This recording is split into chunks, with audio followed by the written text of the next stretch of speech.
Good morning, ladies, gentlemen, and non-binary peoples. This is Bronson's By Any Means Necessary Fantasy Football Talk for Thursday, December 15th, 2022. I hope you guys will be able to hear me over the traffic. Traffic's really light right now because it's 1:15 in the morning, but there is still some, and it is still loud. My apologies for that. You guys will be joining me on my walk as I walk across the Interstate 205 pedestrian path, which is down the center of the Glenn Jackson Memorial Bridge, which is a terrible fucking bridge. Poorly designed. It's nice that they put a pedestrian path here, but this wasn't the original concept. This was supposed to be for the train, the Max line, that Vancouver refuses to allow over because they don't want the homeless population over there, but the homeless population is already there. The Max line would be so great for commuters such as myself who've had to walk this damn bridge far too many times for my liking. People like me who have unreliable cars, lived in the city for 4 damn years,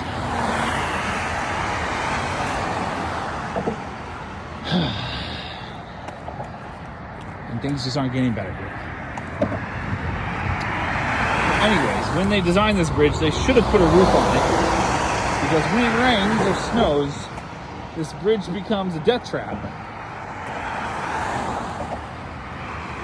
The proof is in the fact that there was a guy last winter who was driving across this bridge in the snow.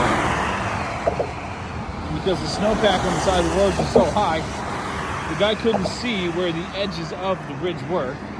He was probably sliding all over the place because this bridge has got some ruts in it from traffic over the years. Water pools and hydroplane like crazy. And then it freezes because it's over the fucking river. You guys can't really see because it's dark. But I assure you, where my camera is pointing is water. There, water, airport.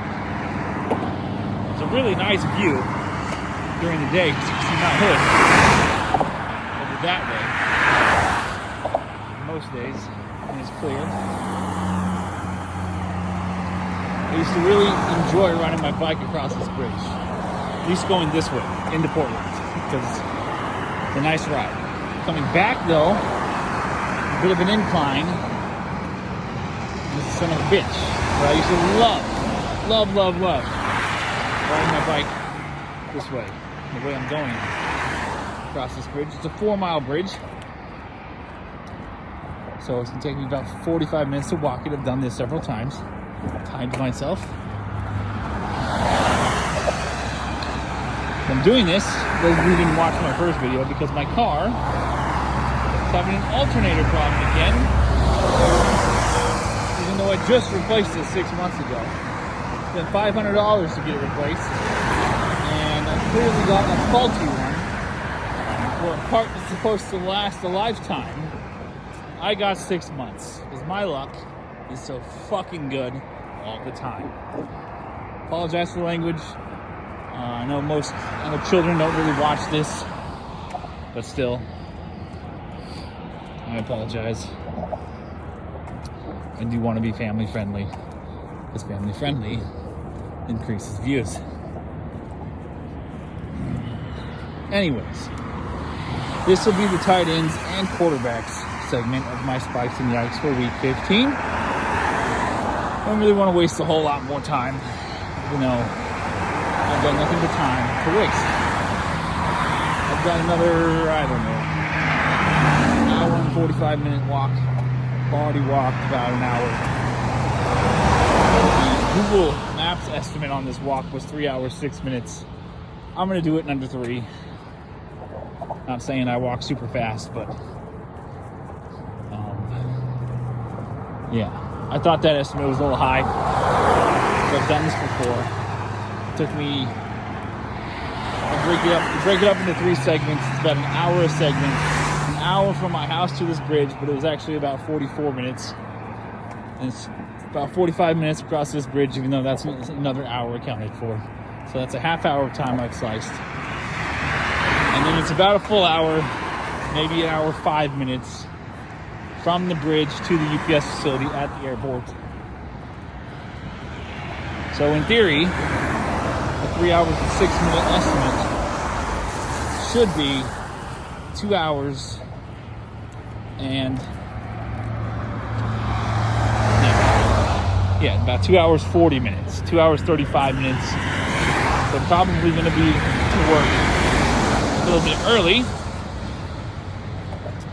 But there's always a chance one of my coworkers will see me walking and pick me up on their way once I get off this bridge. So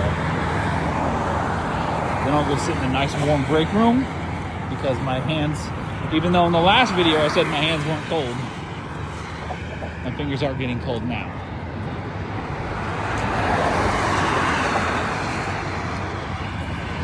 All right, let's get to it. We'll start with the quarterbacks here. Your top 10 list, my spikes and yikes for quarterbacks for week 15. Number 1, Jalen Hurts against Chicago Bears. Number 2, we got Josh Allen versus the Dolphins in Buffalo. Number 3, nice and foggy tonight. Perfect night to walk across the bridge. Freezing cold. Foggy.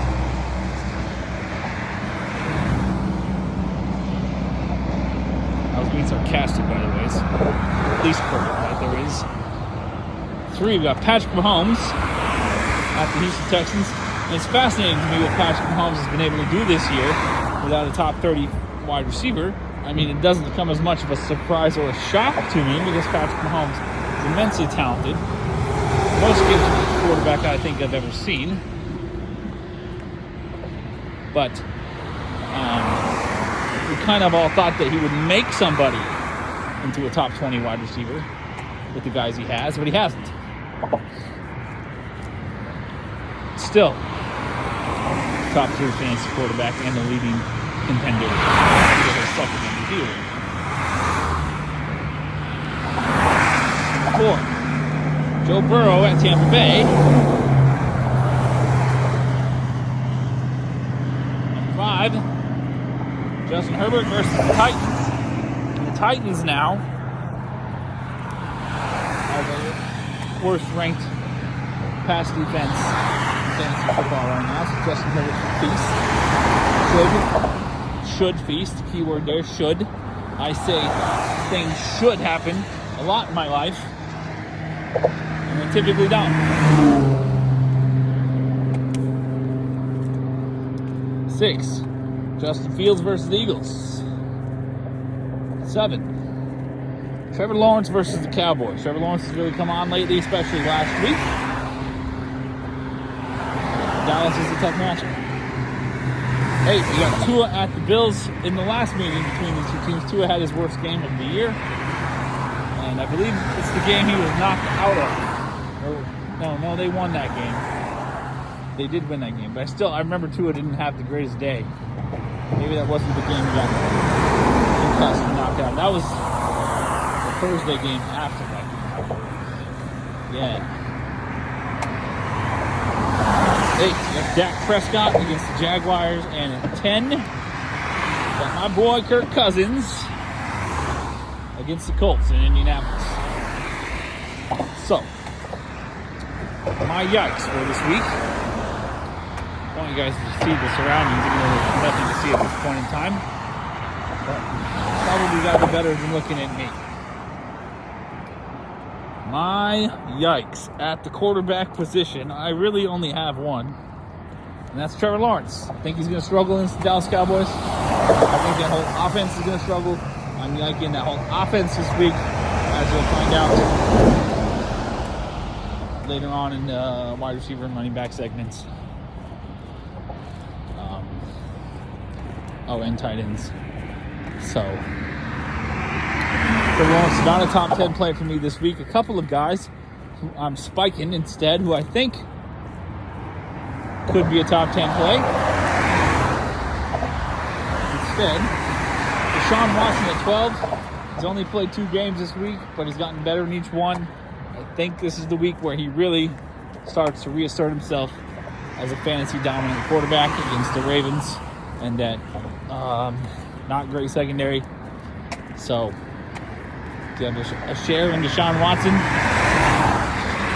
There's a lot of guys I would start him over this week, including Trevor Lawrence. And then at 15, we got Mike White. I know Mike White is questionable. He probably shouldn't have played as much as he played in that last game. But he has been practicing so far this week. That's a good sign for him playing on Sunday. And I think he may be not a top 10 play against the Lions. Borderline top 10, certainly top 12 if you're in a 12-team league and you need a quarterback this week. Mike White is definitely one to consider. Moving on to the tight ends. I think a pretty good time. It's only barely over 11 minutes here. Tight ends, if I could see. Number 1, obviously, do I even need to say his name? Travis Kelce. The most dominant fantasy tight end in history. Number 1 fantasy tight end play every single week for the last 5 years. Number 2 is Mark Andrews against the Browns. Mark Andrews still sitting in the top 2 line despite his struggles. 3, we got TJ Hawkinson coming off a big week against the Lions. OBC and the Colts. 4, we got George Kittle against the Seahawks with no Deebo Samuel. We're getting a lot of traffic now.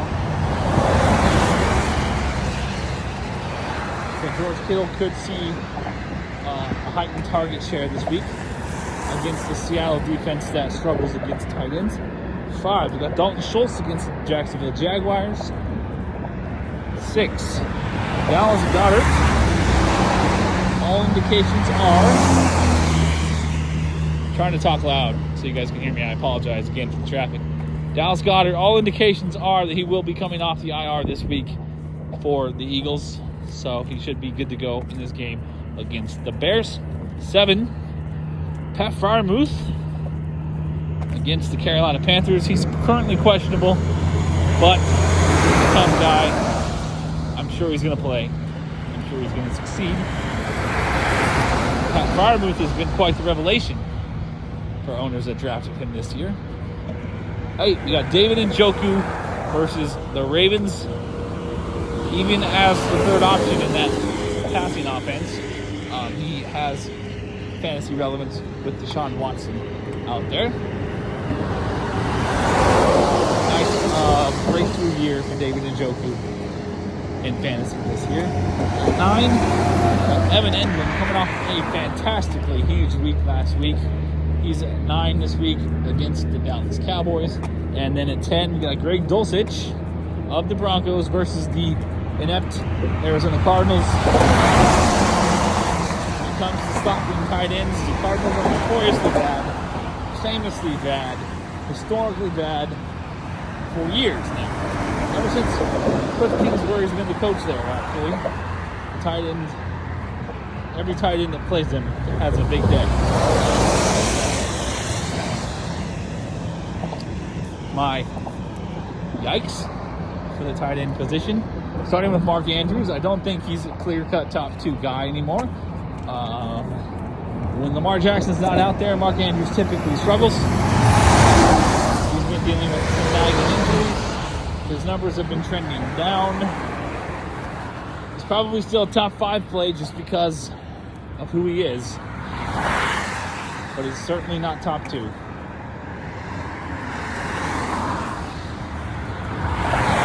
And if I'm being honest, I probably wouldn't put him in top 6. And then George Kittle, I know he's facing, as I said, a weak Seahawks defense that can't stop tight ends, and he should see a higher target share without Deebo Samuel. However, the numbers for George Kittle this season mostly have not been good. It's hard to trust him as a top 5 play this week. I'm sure if you have him, you're still starting him. But he's not a top 5 guy for me this week. then Evan Ingram, I'm spiking just because I'm yiking just because expectations are going to be high for him after his performance last week. But the Cowboys are a really difficult matchup for every pass catcher, for every quarterback, for every offense in general. Evan Ingram has been far too inconsistent this season and throughout his entire career, really, to think that he's going to be able to sustain what he showed us last week. Even though he's only sitting at 9 for the week, he's outside my top 10.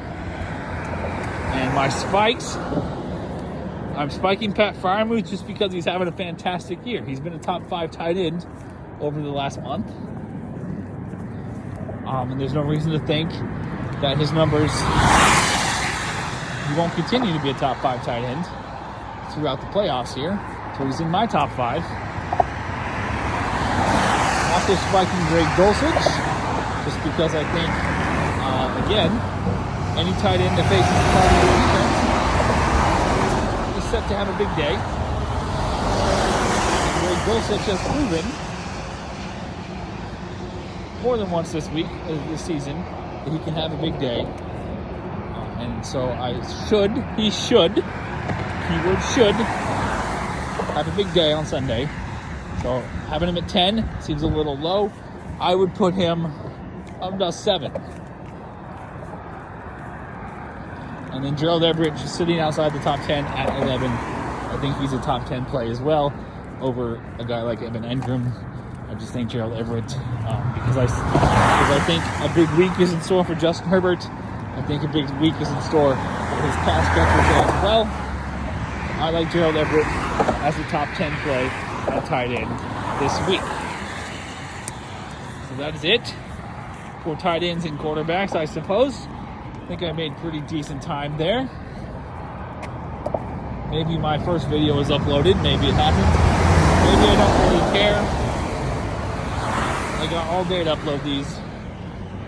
The games don't start until 5 p.m. It's only 1:30 a.m. Pacific time right now. So I'm just filming them now because I don't have shit else to do. It keeps me occupied while I go on this long ass walk to work. Hopefully someone will give me a ride home, or at least to the bus stop. That would be great. But I'm not a real well-liked person among my coworkers because I show up and I want to get shit done. Other people just want to stand around, waste time, be slow, have no sense of urgency. I'm not happy.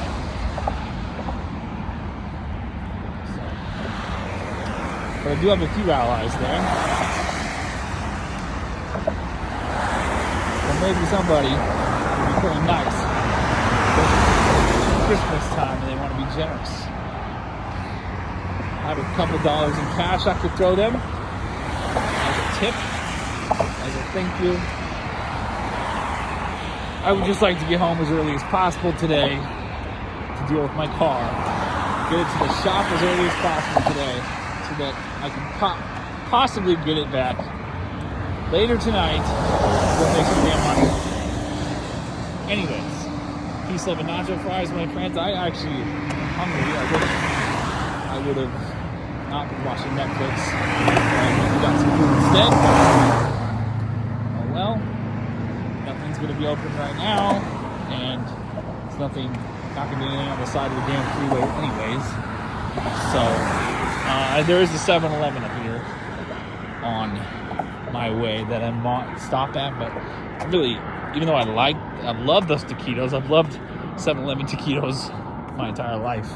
They aren't good to me these days, now that I'm in my mid-30s. So I try to avoid 7-Eleven food, but I might get some like snack food or a sandwich or something. Not hot food, not hot case food. Even though I don't really like eating bread much anymore either because the gluten bothers the shit out of me. I gotta eat something. I need some sustenance. Already hungry. I haven't even started doing any real physical manual labor. So, all right, I want to keep this at 20. Good night, good luck. Thank you so much. Stay safe out there. Hopefully you have better fortune in your life than I seem to.